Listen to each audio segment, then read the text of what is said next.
Yeah, as I've said, I think that all religions are wrong in the same way, in that they privilege faith over reason, but they're not all equally bad in the same way all the time. I mean, if I'd been writing in the 1930s, I would certainly have said that the Roman Catholic Church was the most dangerous religion in the world because of its open alliance with fascism and anti-Semitism, which the damage from that our culture has never recovered from and never will. But at the moment, it's very clear to me that the most toxic form that religion takes is the Islamic form. The horrible idea of wanting to end up with Sharia, with a religion-governed state, a state of religious law, and that the best means of getting there is jihad, holy war, and that Muslims have a special right to feel aggrieved enough to demand this, I think is absolute obscene wickedness, and I think their religion is nonsense. And in its entirety. The idea of God speaks to some illiterate merchant warlord in Arabia, and he's able to write this down perfectly, and it contains the answers to all human. Don't waste my time. It's bullshit. But you're saying the same about it. Also, that God speaks. The Archangel Gabriel speaks only Arabic, it seems. I just want to say, in retrospect, you were very civil, actually. I don't know what I was thinking. Is this the same characterization of all religions? Well, actually, no, because remember, Islam makes one special claim for itself. All religions claim to be revealed truth. They all are founded by divine revelation. But Islam rather dangerously says, ours is the last and final one. There can't be any more after this. This is God's last word. Now, that's straight away a temptation to violence and intolerance. And if you note, it's a temptation they seem quite willing to fall for. Returning now to our top story, the outrage in the Muslim world over caricatures of the Prophet Muhammad. Any depictions of Muhammad are offensive to the faithful. But in many Western nations, freedom of expression is a sacred right as well, including the freedom to express offensive ideas. Well, for some perspective on this, I spoke with columnist and author Christopher Hitchens and Ahmed Yunus with the Muslim Public Affairs Council. This is a debate.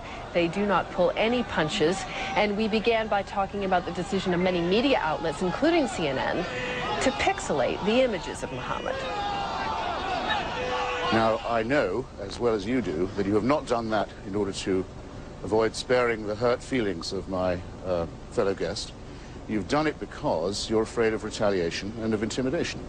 Now, I'd like to ask him and anyone else who agrees with him is watching, is that the relationship they want to have with the free press? Because if we have to use this stupid word offensive, those of us who believe in the Enlightenment and the Constitution and the First Amendment are very much offended by this mad, babyish conduct. But we don't go out and kidnap the nearest Muslim we can find and take him hostage till someone apologizes. Okay. We don't violate diplomatic immunity. We don't, which is one of the most precious things in the international community, much more precious than the right of Muslims not to have their feelings hurt. The whole thing is a scandal, and we're all running scared from it. Okay, let's let Ahmed Yunus. Ahmed, jump in here. I know you want to respond. Yeah, absolutely. This is not about hurt feelings. It's about strategic discourse. The people that we see on TV are...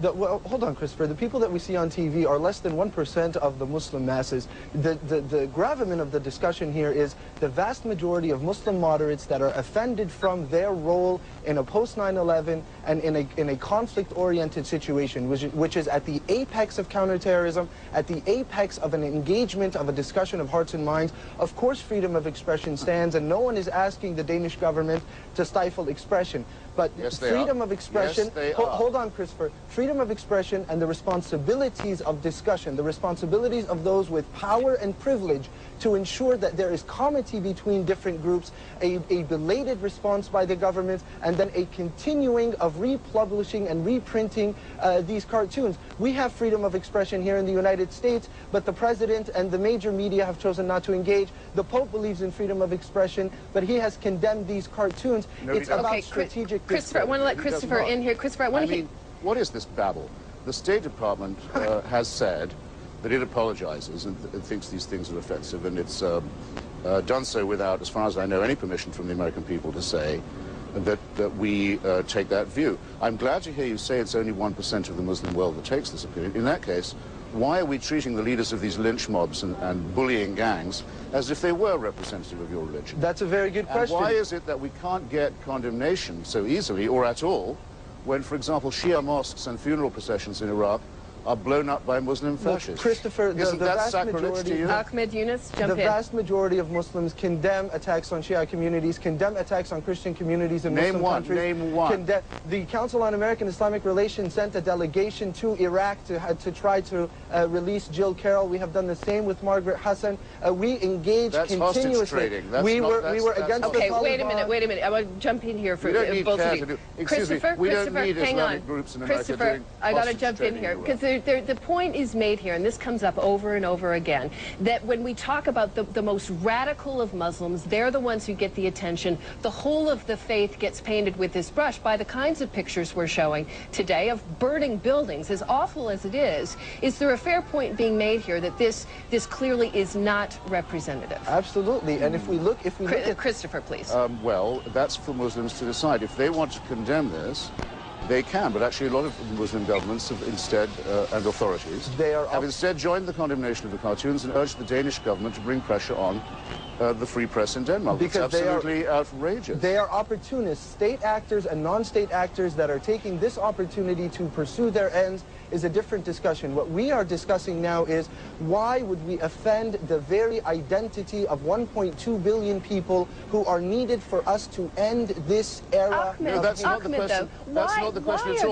Why are there anti-Semitic cartoons published all the time in certain Muslim press and Arab press? Let's talk about the anti-Semitic cartoons that are there all the time, and you don't see this kind of reaction from Jews who may be deeply, deeply offended. You're right. We are all offended, not just Jews. We are all offended when there are anti-Semitic cartoons, and these dictatorships that use the other to galvanize the bases within their countries to support them in their efforts are acting contradictory to the interests of Muslims. We condemn that type of anti-Semitic behavior. We condemn it when it's against any other community, be it by Muslims that wasn't like the Taliban. Question. That wasn't the question. This is the same Europe that wasn't what you were being asked. This is the same Europe that had a genocide against Muslims, the largest genocide since the Holocaust. We have got to be strategic. We have got to ensure that we are not negligently bolstering the haters that are finding excuses for attacking. I'm not just a potted plant here.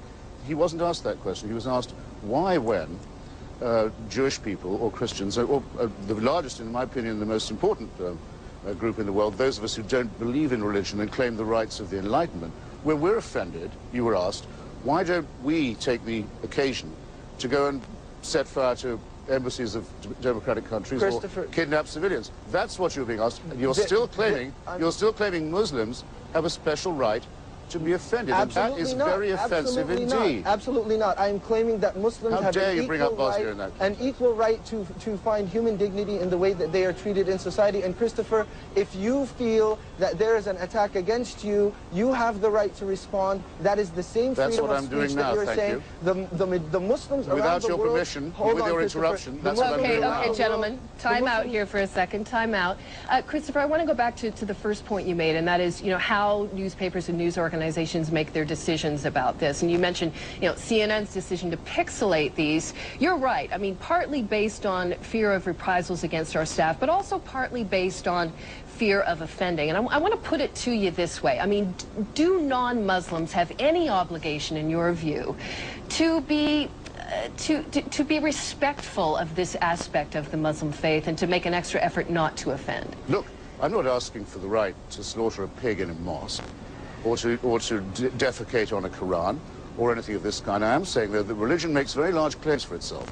Islam claims that it is the total solution to all human problems, and this is not about Islam. And that the sooner that it's imposed on everyone, the better. Well, that's a point of view, but it can't. If it's going to make such claims, it has to drop the demand that it be immune from criticism and especially from satire. To many of us, the claims of the Prophet Muhammad, or his claim to be a prophet, are absurd. Muhammad, and of course we have the right to do that, just as we have the right to represent unchaste nuns and child-raping priests and the other people who also claim a special right because they claim that their own bigotry is divine. Ahmed Yunus, why is it so different for the Muslim faith? This is a fabricated discussion. The issue here is not the freedom of the West and the isolation of the Muslim world. One of the primary goals of Sharia, as studied in classical discourse, is the protection of the products of the mind and the protection of freedom of speech.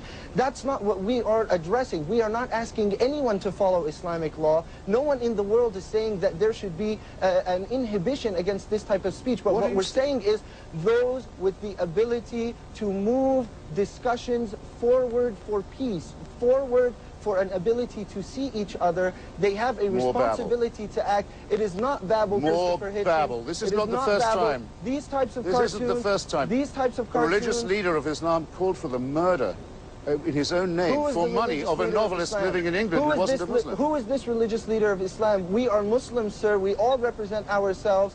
Our tradition has been clear. The Ayatollah Khomeini did not consider you as equal, let's say. The tradition of the Prophet is clear. Comity between all people, religious freedom for all people, even those that do not believe in God. We are the vicegerents of that man. We have to leave it there, gentlemen. I appreciate it. They claim a special right, and they claim it at gunpoint and by force. No, Christopher, that's the last word, gentlemen.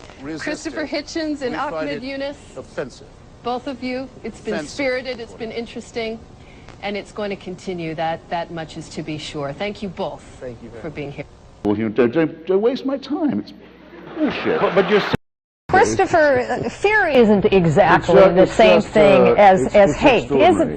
Christopher, isn't it possible to fear Islam or some aspects of it and be free of hate and not be a bigot? Well, phobia, I think, as well as meaning fear, does imply dislike, and I dislike Islam as I dislike all religion. I'm just astounded there by the turn the discussion has taken. Every day, all the time, we have to hear propaganda pumped out of radio stations across the Muslim world, telling children to kill Jews, telling children to kill Hindus, telling children to kill Christians, telling them that their sisters and mothers and aunts are inferior, telling them that homosexuals should be stoned. We have to read and claim not to be offended about the stoning of 10 people in the Islamic Republic of Iran in the last week alone for crimes that they did not commit. There would not be crimes except under the mad religious laws that Islam proposes. Mr. Hooper has to get used to this idea. Some of us find that offensive too, but we don't demand that he be shut down or be prosecuted. We put up with his self-pity.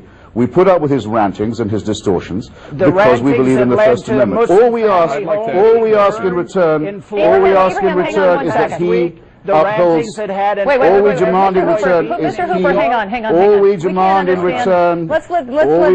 return is he upholds the First Amendment too. We love the First Amendment. We uphold it every day. And the First Amendment also protects free expression of religion, and when you engage in acts of intimidation against a religious group, that goes against the First Amendment.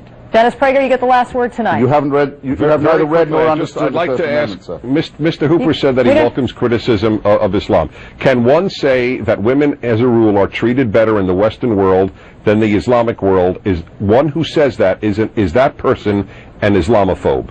No, yes no? we discuss that issue every day. So one can say that. So one can say that and not be accused. Again, you set up a false premise. We discuss that kind of issue all the time. I asked that. And by the way, the website that Mr. Prager is defending, the website that Mr. Prager is defending says that we should make the life of Muslims in the West so difficult they will leave.